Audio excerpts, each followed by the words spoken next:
Hello everyone, this is Isha for Pinkfresh Studio. I'm sharing a whimsical shaker card featuring the brand new beautiful soul product suite. I'm honored to design two sets for this release. Thank you so much, Kinnary, for the opportunity yet again.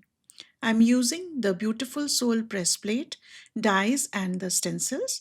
Here is the stamp set with two dainty floral clusters which can be used in a variety of ways and styles. Another of my illustration is the beautiful Butterfly Bliss stamp set. I'm using stamps, dies, and stencils today. I'm also using the Blue Bonnet Bliss press plate and the coordinating die, double stitched elongated oval dies, fresh floral dies. These come with the coordinating stencils. Double stitched rectangle dies,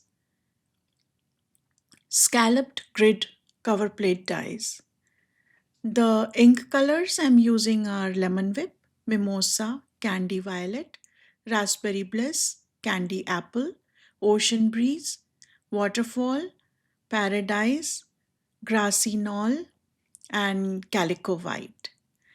I use the espresso bean foil, Wow opaque white embossing powder, Pinkfresh 1-inch blending brushes, and the half and quarter-inch blending brushes. All the supplies are listed in the description box below, so be sure to check them out. I'm starting by die cutting the vellum using the scalloped grid cover plate. I will use this as a stencil to add some interest to my base layer. Here I'm adhering the vellum die cut to the panel using washi tape.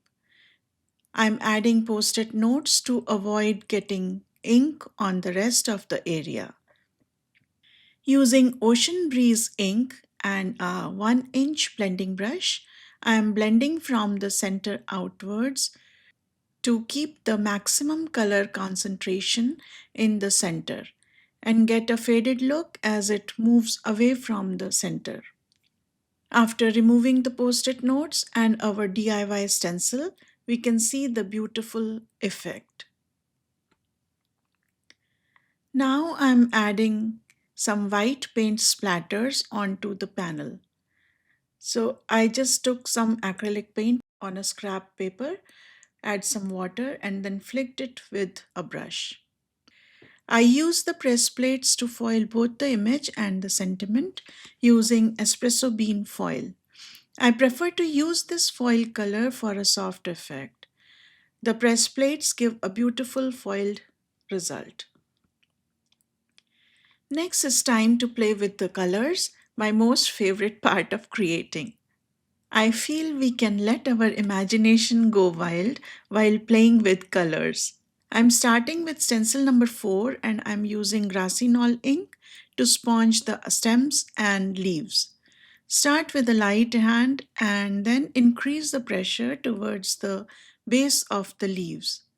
Then I switch to Paradise ink and add it towards the end or bottom of the leaves to create dimension. For the floral buds base, I'm using waterfall ink with a 1/2-inch blending brush with a light hand.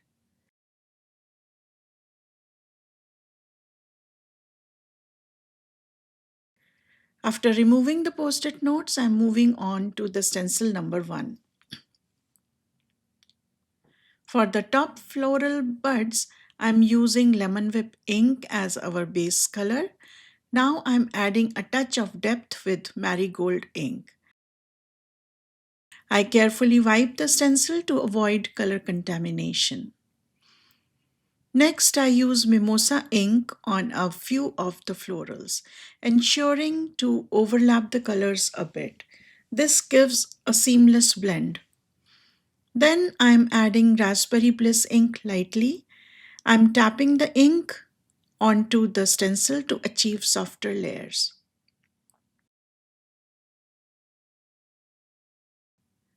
After wiping the stencil again, I move on to the Candy Violet ink, which helps us get a tonal variation and it mutes the vibrancy of the Raspberry Bliss ink slightly. Moving on to the stencil number 3, I am adding coral reef ink to the small leaf cluster, and then at the base of these I am adding a touch of grassy knoll ink. For the next step, using the stencil number 2, I am adding shadows to the images. For the top buds and florals, I am using mimosa ink, and then I am going to apply candy apple ink for the rest of the shadow areas. Look at the pretty inked effect and how colors can have an effect on our mood. You can also use colors according to the recipient's color preference. For the panel that I had inked earlier, I die cut it with the largest of the double stitched rectangle dies. Here you see me arranging floral clusters. Normally, when I get new supplies, I like to play with them a bit. For instance, I have some white embossed butterflies on vellum, so I'm going to use one of them on my card. I die cut the center of the inked panel using the double stitched elongated oval die.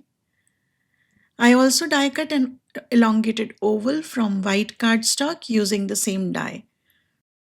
I'm going to apply Ocean Breeze ink to the edges.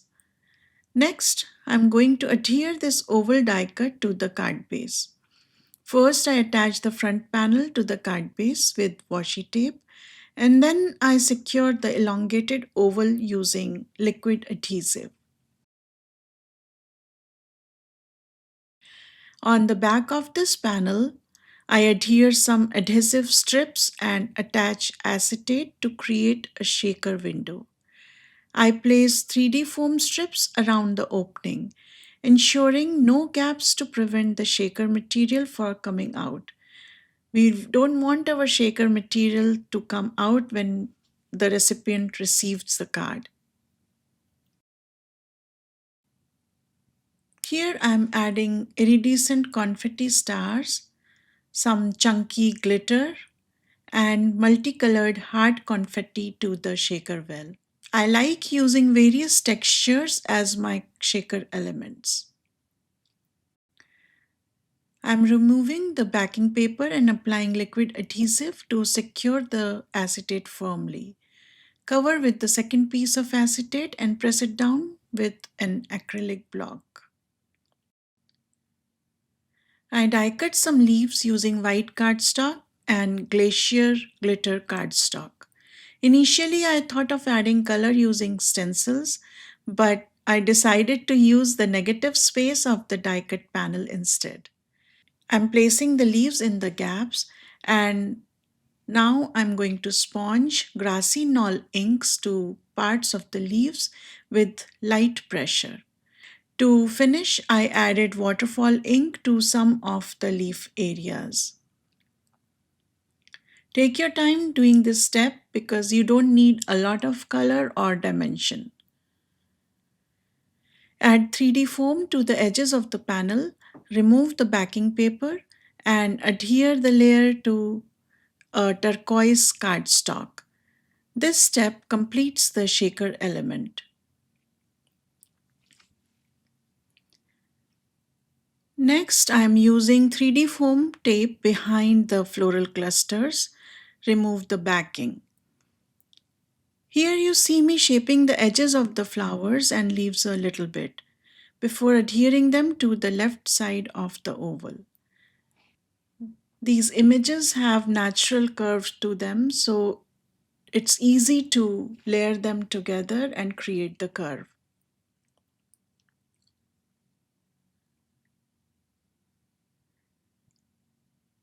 Next, I trim some leaves from the leaf cluster into smaller pieces, and I'm going to adhere them into the arrangement for a fuller effect.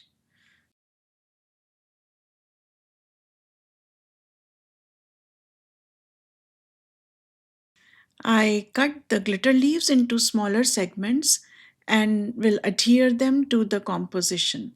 This would give us a fuller look and finish the composition. The Pinkfresh glitter paper cuts beautifully.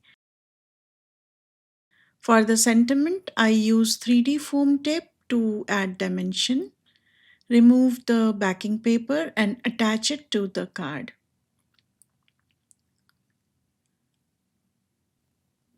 On the side, I used calico white ink, stamped the butterflies onto the vellum, sprinkle it with white embossing powder, heat set it, and die cut it using coordinating dies.